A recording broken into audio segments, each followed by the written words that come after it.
suway. Amen? At firstly, let's read yung verses 1 to 12 ng chapter 12.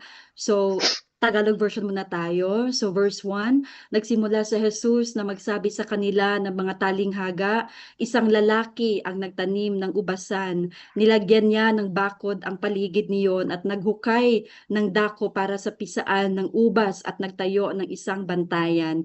Pinaupahan niya iyon sa mga magsasaka at siya ay naglakbay sa isang malayong dako. Sa panahon ng anihan, siya ay nagsugo ng isang alipin sa mga magsasaka. Ito ay upang matanggap niya ang bunga ng ubasan mula sa mga magsasaka.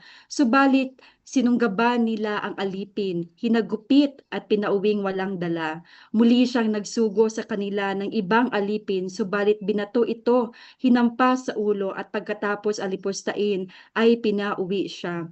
Muli siyang nagsugo ng ibang alipin, ngunit ito ay pinatay nila. Nagsugo pa rin siya ng iba pang mga alipin, ngunit ang ilan ay hinagupit at ang ilan ay pinatay. Mayroon siyang isang anak na lalaki na kanyang minamahal. Isinugo rin niya ang ito sa kanila sa huling pagkakataon na sinasabi, igagalang nila ang aking anak. Verse 7, nag-usap-usap ang mga magsasaka. Ito ang tagapagmana. Halikayo, patayin natin siya at nang mapasa atin ang mana. Pagkatapos nila siyang sunggaban, pinatay nila siya at itinapon sa labas ng ubasan. Verse 9, ano ang gagawin ng may-ari ng ubasan? Pupuntahan niya at lilipulin ang mga magsasaka at ibibigay ang ubasan sa iba. Hindi ba ninyo nabasa ang sinabi ng kasulatan? Ang bato na itinakwil ng mga tagapagtayo ay siyang naging batong panulok. Ito ay mula sa Panginoon at ito ay kamangha-mangha sa ating mga mata. Hindi ba ninyo yun? Hindi ba ninyo ito nabasa? At verse 12, pumahanap sila ng paraan upang hulihin si Jesus dahil batid nila ang talinghagang kanyang sinasabi ay tila laban sa kanila. Ngunit dahil takot sila sa mga tao, umalis sila at iniwan si Jesus. At i-read ko lang din yung English version naman niya in Mark chapter 12 verses 1 to 12. And he began to speak to them in parables. A man planted a vineyard and put a fence around it and dug a pit for the winepress and built a tower and blessed it to tenants to get from them some of the fruit of the vineyard. And they took him and beat him and sent away empty-handed. Again he sent to them another servant, and they struck him on the head and treated him shamefully. And he sent another, and him they killed. And so with many others, some they beat and some they killed. He had still one another, a beloved son. Finally he sent him to them, saying, they will respect my son. But those tenants said to one another, this is the heir. Come, let us kill him, and the inheritance will be ours. And they took him and killed him and threw him out of the vineyard. What will the owner of the vineyard do? He will come and destroy the tenants and give the vineyard to others. Have you not read the scripture? The stone that the builders rejected has become the cornerstone. This was the Lord's doing, and is it marvelous in our eyes? And they were seeking to arrest him, but feared the people, for they perceived that he had told the parable against them. So they left him and went away. Purihin natin ang Panginoon. Lord, maraming salamat sa pagkakataon po na ito. Lord, we continue to ask that the Holy Spirit move in the midst of this platform. Panginoon, open our hearts, open our minds, that we may be receptive, Lord, sa inyong mensahe tonight, Panginoon. Reveal to us, Lord Jesus Christ, your very message, O God, and correct us, Lord God, through your word, Panginoon. Once more, Lord, I invite your very presence. Be with us in this platform, and we just commit all of this time, Lord, to glorify you. In Jesus' mighty name I pray. Amen and amen. Amen. So, a very quick context, no? Nabasa naman natin na yung ating pag-aaralan actually a parable. So kapag sinabi nating parable, it's in Tagalog matalinghaga. So the Lord Jesus Christ, if you remember when he was still doing yung kanyang earthly ministry, no? He was telling parables. At ano ba ang parables? Ano ba yung purpose ng pag-story ng parables, no? In Mark chapter 4 verses 10 to 12, makikita natin dito in verse 11. And this was Jesus, no, speaking sa kanyang mga disipulo. Sabi niya dito, "To you has been given the secret of the kingdom of God, but for those outside, everything is in parables." Ibig sabihin, may dalawang purpose bakit nagsasalita or nag-share or nag-i-story si Jesus in a manner or through parables, and that is to reveal the kingdom for those who have faith, for those who are actually willing, no, and are really desiring na talagang malaman at maintindihan yung kanyang kaharian.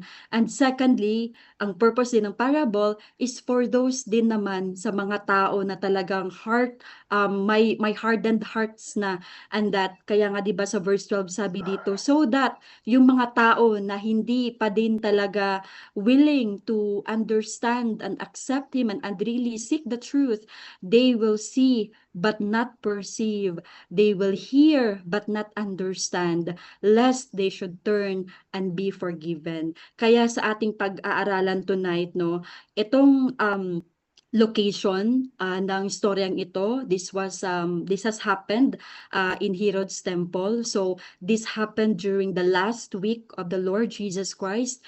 Despite sa mga pagtutuligsa ng mga Pharisees at mga religious leaders, they continued to chase Jesus, but Jesus remained to still share the gospel, remained to share the kingdom of God, the stories and the truth about the kingdom of God.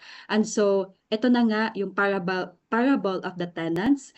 And so, simulan natin, no? Meron tayong mga iilang punto dito, but don't worry, mabilis lang to siya.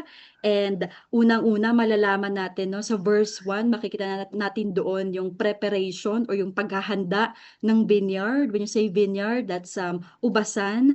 In verse 2 naman, makikita natin yung anticipation of the vineyard. Ano ba yung nilulook forward nila actually sa vineyard in this particular parable, no? At in verses 3 to 5, makikita naman natin yung intrusion of the vineyard or yung panghihimasok, nagkaroon ng panghihimasok sa vineyard. Amen? And verses 6 to 8 naman, makikita natin yung defilement of the vineyard. Ibig sabihin yung karumihang nangyayari, right, sa vineyard. Verses 9 to 11, despite all of these things, makikita natin yung rescue ng Panginoon of His vineyard. And in verse 12, the defiance of God's vineyard. Ibig sabihin na despite sa rescue, no, meron pa ding pagsuway sa Panginoon. But let's see and let's find out ano ba yung nire-remind ng Panginoon sa atin tonight and how do we align it spiritually sa ating relasyon sa Panginoon. Okay? So firstly, preparation, yung paghahanda sa vineyard. Dito sinabi ng Panginoon, again, this is a parable, so para nag-i-story siya, no, sa kanyang, sa crowd, dun sa mga followers niya. And he began to speak. So Jesus began to speak to them in parables. Sabi niya, may isang tao, no, a man planted a vineyard and put a fence around it and dug a pit for the winepress and built a tower.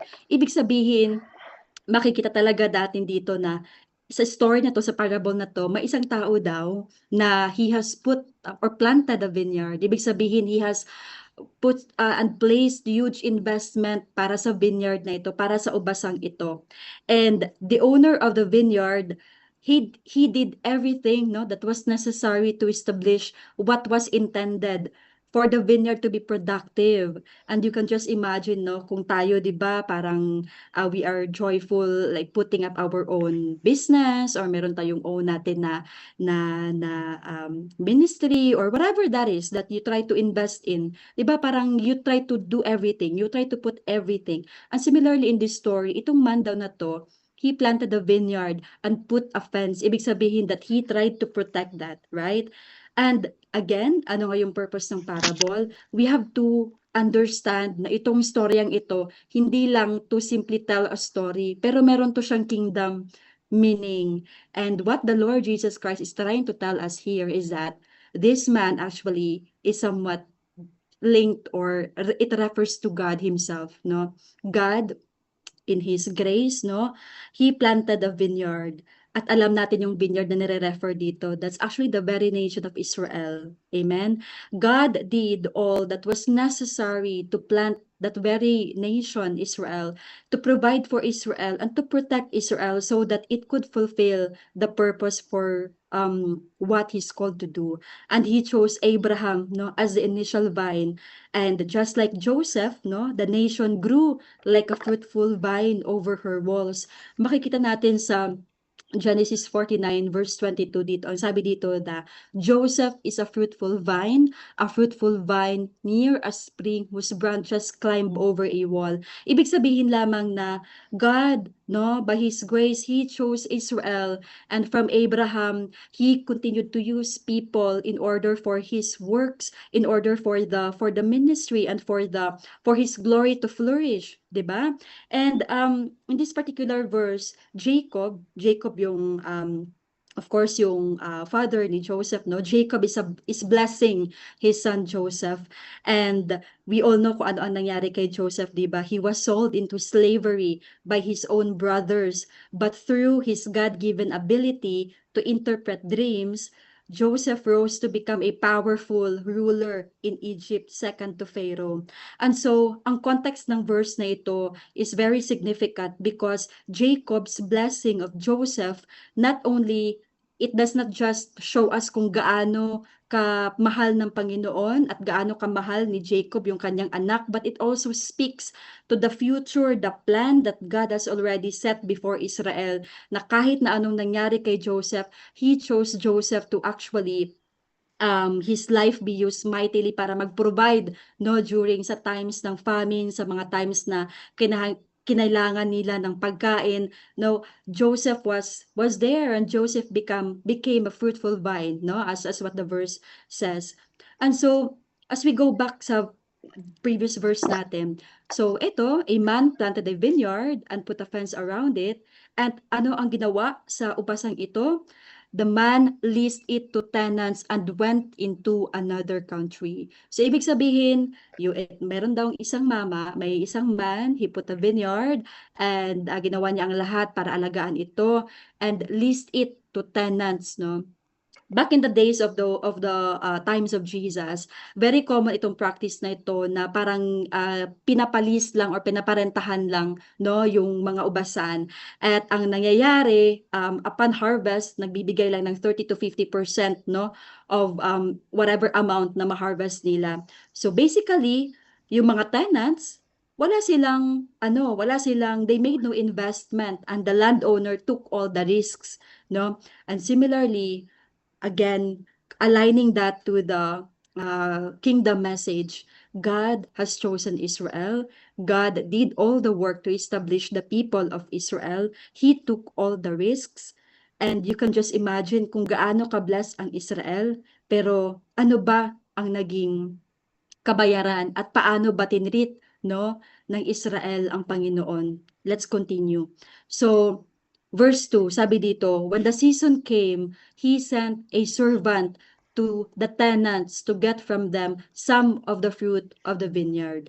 So again, ang expectation, 'di ba? Lahat si owner ang nag-invest sa vineyard, pero he actually just freely allowed it to be leased to the tenants. Pinarentahan lang niya ang mga ito sa mga tenants. So technically speaking, no, when the season came, he sent a servant. So ang hinihingi lang niya dito, no, to get from them some of the fruit, hindi lahat, no, ng mga fruit of the vineyard, but some of the fruit. And as we apply this parable, no, to God's message, remember that God expected a rightful and righteous return.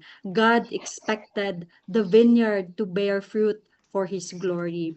No, God has always expected fruit from Adam in Genesis 1 verses 26 to 28, dun sa mga naka-highlight in red, no? Be fruitful and multiply and fill the earth and subdue it and have dominion I over the heard that fish of the yesterday sea too. Like, and over the birds of the heavens and over every living thing that moves on the earth. He also expected, fruitful return to further his kingdom even from from the nation of Israel in Exodus 19:5-6, 'di ba? Sabi niya, "Obey my voice and keep my covenant. You shall be to me a kingdom of priests and a holy nation."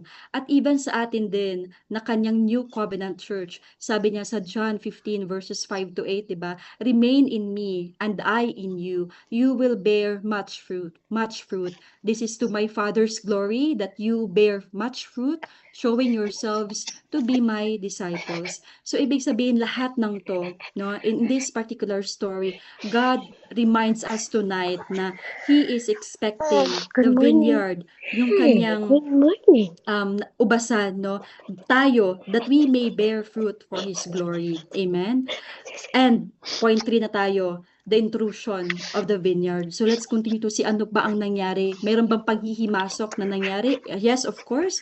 In verses 3-5, ang sabi dito, "And they took him and beat him and sent him away empty-handed." So nung harvest time na, nagpadala daw yung man ng servant. Pero anong ginawa ng mga tenants? They took him and beat him and sent him away empty-handed.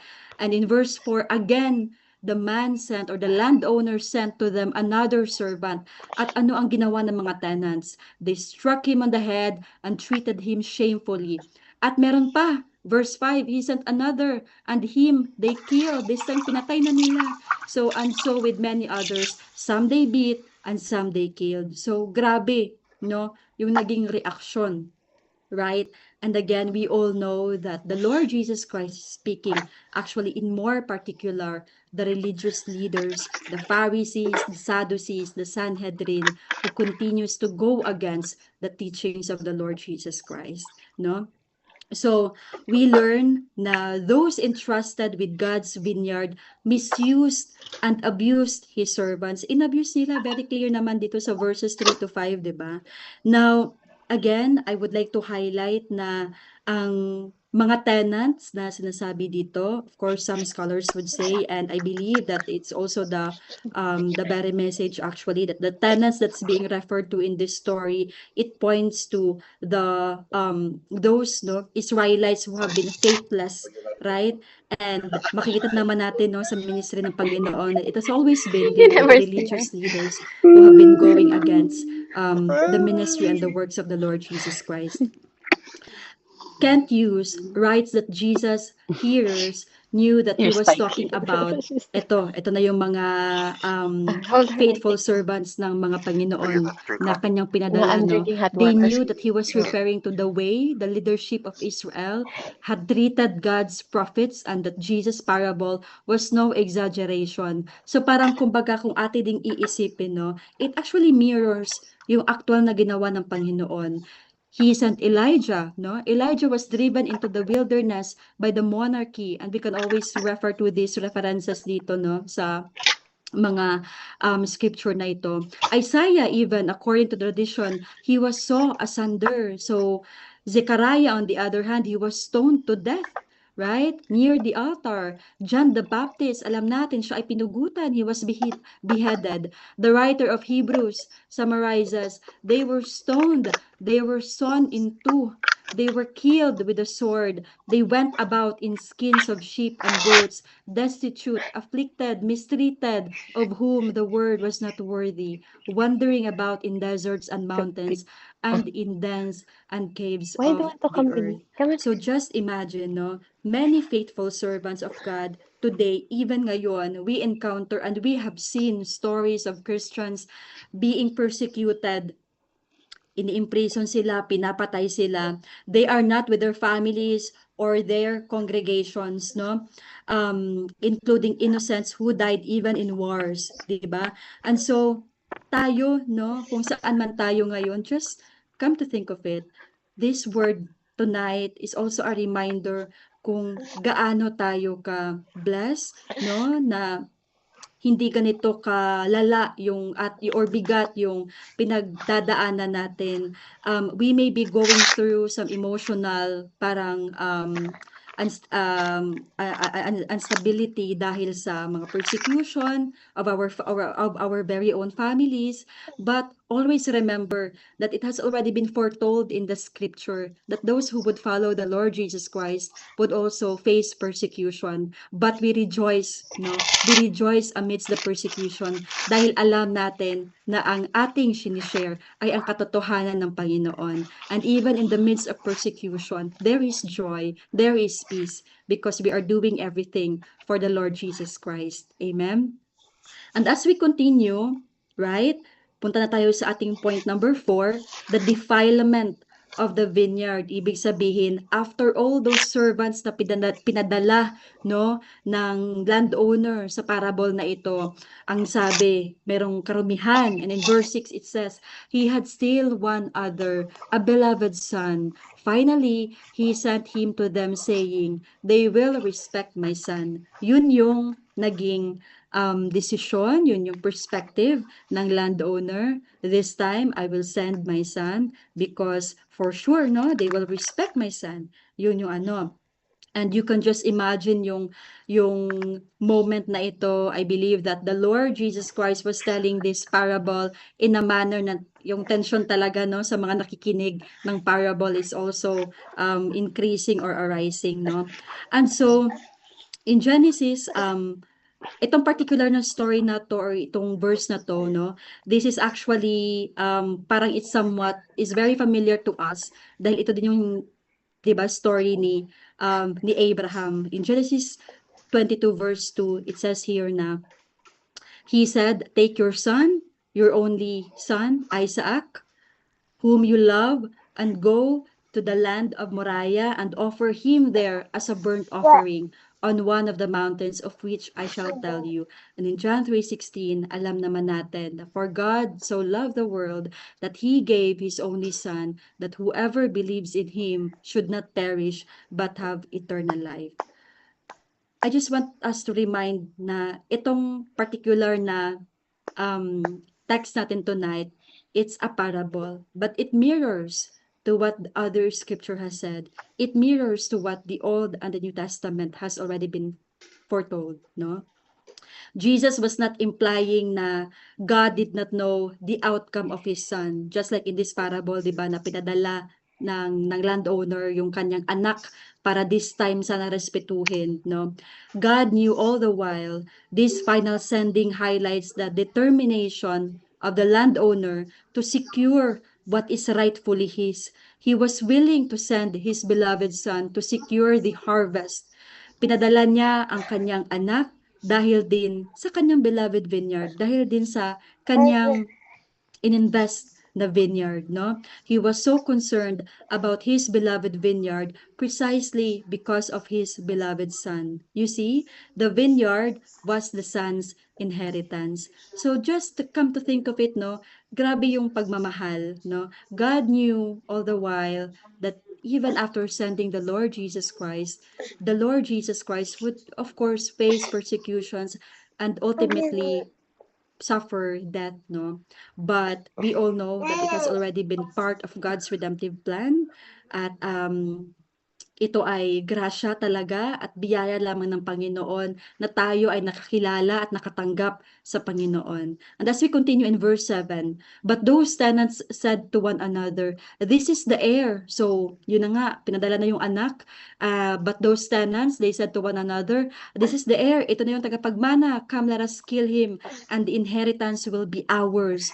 And they took him and killed him and threw him out of the vineyard. So, Yeah, for in me, those times, if the landowner died as well as the heir, the tenants could be granted ownership of the property. So I'm just telling yung context ng kapanahunan, no, back in the time of the Lord Jesus Christ, and I think even up until now, na sa kanila, pag may mga ganitong mga cases actually, if the landowner dies, as well as yung kanyang tagapagmana, the tenants could be granted ownership of the property. Kaya siguro, no, in this particular verse, ma-understand natin ba yung yung cultural na context or background na papatayin nila yung heir dahil mapupunta nga naman sa kanila siguro yung property or yung vineyard, no? And so they took him and pero anong ginawa? They took him and killed him and threw him out of the vineyard. So just imagine, no? Grabe yung level, grabe yung depth ng ginawa nilang kasalanan even to the son of the landowner. Nakikita natin dito yung corruption ng puso ng mga tao na hindi nananampalataya at hindi talaga nakakaintindi at nakakakilala sa Panginoon. Their hearts are very corrupt that they even ended with ending and killing the life of this heir, right? At isa pa dito na pinapakita is yung disrespect, no? Disrespect of the heir that the landowner has sent. Amen. And so similarly, in Hebrews 1, chapter 1, verses 1 to 12, sabi dito, no? The writer to the Hebrews actually reminds us na after God has sent His servants, including the prophets, His final message was His final word. At ano yung kanyang final message? It was actually His Son, Jesus Christ. Hebrews says, verse 2, in verse 1, long ago at many times and in many ways, God spoke to our fathers by the prophets. But in these last days, He has spoken to us by His Son. So nakikita ninyo yung story ng parable, it actually really aligns, no, to a very message of God's kingdom. Just like the story in the parable about this landowner, nagpadala ng kanyang mga servant, pinatay, at this time nagpadala ng anak, pero pinatay din. Similarly, God spoke to our fathers by the prophets. May pinadala siya, no, ng mga propeta para mag-deliver or mag-communicate ng mensahe. But all of those, no, prophets, we all know that they have suffered persecutions as well. And this time, in these last days, God has spoken by His Son, Jesus Christ. Amen. So prophets could only correct, they could not condemn, no, they could only condemn, they could not save. Though they were God's servants, they were also part of the problem. They too are actually sinners. Lahat naman ng mga tao, no, man by very nature are actually sinful. And the only one that could affect the need of transformation was the sinless Son of the owner of the vineyard. But for the transformation to take place, the Son needs to die. He would be God's final word to whom the vineyard would respond and who would bear the fruit. Amen. In order for the true transformation, in order for God's redemptive plan to take place, kinailangang mamatay ng Panginoon para sa atin na makasalanan. And in our second to the last point, no, the rescue of God's vineyard, verses 9 to 11, you can just imagine, no, kung ako yun, tapos nandito yung Panginoon and He was telling this parable, talagang magiging, I would really feel na yung tension siguro, di ba, parang tumataas and it gets more exciting. And in verse 9, sabi dito, what will the owner of the vineyard do? He will come and destroy the tenants and give the vineyard to others. This is Jesus speaking, no? Jesus says that the owner will come and destroy the tenants and give the vineyard to others. Amen. And so the parable actually speaks as well on the concept of accountability. The owner's decision na i-destroy yung mga tenants and give the vineyard to others demonstrates God's judgment. May judgment sa mga taong patuloy na who would go against, no, sa teachings at sa life ni Jesus Christ, no? In response to the wicked, so there is judgment in response to the wickedness and unfaithfulness of the workers. And this is a sobering reminder, talagang may reminder ang Panginoon tonight that God holds accountable for how we steward the gifts, the resources, the responsibilities that He has entrusted to us.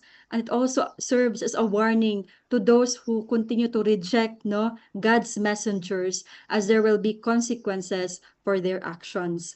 At similarly sa atin na tayo ay patuloy na share ng salita ng Panginoon, wag po tayong mawalan ng pag-asa because just like what the parable is saying tonight, tayo who have been so faithful in sharing the word of God, and if we continue to get rejection, sige lang, we offer it to the Lord because hindi naman yung tao ang pinagsisilbihan natin, but we are serving a God who is just and who actually serves judgment, no, sa kanyang mga anak at sa against those who continue to reject him. Amen. At similarly, ano pa bang sinisimbolize ng story natin tonight o yung parable of the tenants, no? The symbolism of the vineyard being given to others points to the inclusion of the Gentiles in God's kingdom.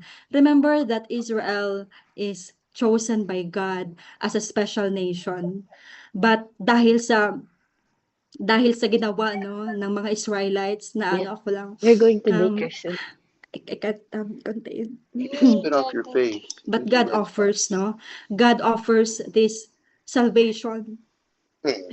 even to the Gentiles, tayo, mga hintil. Now your turn. Sorry, Now my turn. Nano talaga ako pagka Okay. And throughout the New Testament, we see that the gospel She lets you message do it when you have the is towel. extended to all the Tama. people, When you have regardless the of their wipe away. background, no? Or yung ethnicity nila. Hindi lang mga Jewish yung pinag-offeran ng gospel message, but it was extended even to us na mga hintil na we are not actually worthy, no, to receive the salvation, but by God's grace, no, he actually offered the the salvation to us, no, extending the grace that was only initially given to Israel to us Gentiles. Amen. And so this parable foreshadows the expansion of God's kingdom beyond the boundaries of Israel, as what I say, as Jesus' sacrifice and resurrection opened the door for all people to be included in God's redemptive plan. So hindi lang mga Jews ang ang um ang purpose or ang nag-receive ng redemptive plan of God, but it's even to us. It was extended to Me? us because of the hardened hearts of Israel. But again, we continue to pray, no? And we do have actually a platform. It's called Highway 19, and in that Don't want me platform, to touch him, then you don't want him. we pray for Touch daddy. the Touch prophecy daddy. that was Daddy. given through the Daddy. prophet Isaiah Daddy. na there will come a Daddy. time when the Assyrians, the Israelites, and the Egyptians would be united because we believe that the Lord is coming back again. And He is coming back to the very first place kung saan din siya nagsimula, and that is in Israel. So we continue to pray for Israel. We continue to love and of course share, no, care to Israel because Israel is a chosen nation by God. Amen. And so, Jesus was, last na to na point dito sa particular verse na ito, Jesus was predicting, no, the destruction of the corrupt Judaism. Dahil nga naman, alam naman natin, no, the Pharisees, mga religious You want to leaders, finish? they continued You to want to really go finish? against God even No? in his earthly ministry, against Jesus If in you his don't want, earthly I keep to ministry. the fridge He was again. predicting the beginning of a new Israel, a new vineyard. Tayo yan, ang new covenant church, right? The context of the cursing of the fig tree and cleaning out of the temple, it actually speaks about the Oh, new church, the new okay. covenant church na tayo magpapatuloy, no, sa pag-share, sa pag-spread so that God's kingdom may be extended and may reach to those whom He has already called in His kingdom. Amen. And lastly, hindi pa Okay, Daddy, pala, take na. no? Ay, yung coffee. Psalms 118 verses Make your 22 to coffee. 23, the stone that the builders rejected has become the cornerstone. This is the Lord's doing. Is it marvelous, or it is marvelous in our eyes? So, ibig sabihin natin, this has already been foretold, no? Jesus is going to be What? Cup? rejected, but he has become the cornerstone. And in John 6 verse 37, I also would like to say here na um, All those the Father gives me Yeah. will come to me, and whoever comes to me, I will never drive away. That's God's reminder for us na Jesus Christ being the cornerstone, He actually has place everything together. He holds the structure, He holds the foundation Bless you. together. God And bless so you. tayo, kahit God anong ministry man natin, always bless you. remember that the Lord Jesus Christ, we are No. bound to fulfill No. the same calling, the Let's same go. Let's go. Let's go. testimony, because Jesus Christ is our cornerstone. And also, Let's go. um, you see, God's love for the vineyard is inseparable from His love for His Son. The vineyard exists for the Son. Tayo actually ay nabubuhay to glorify God. Amen?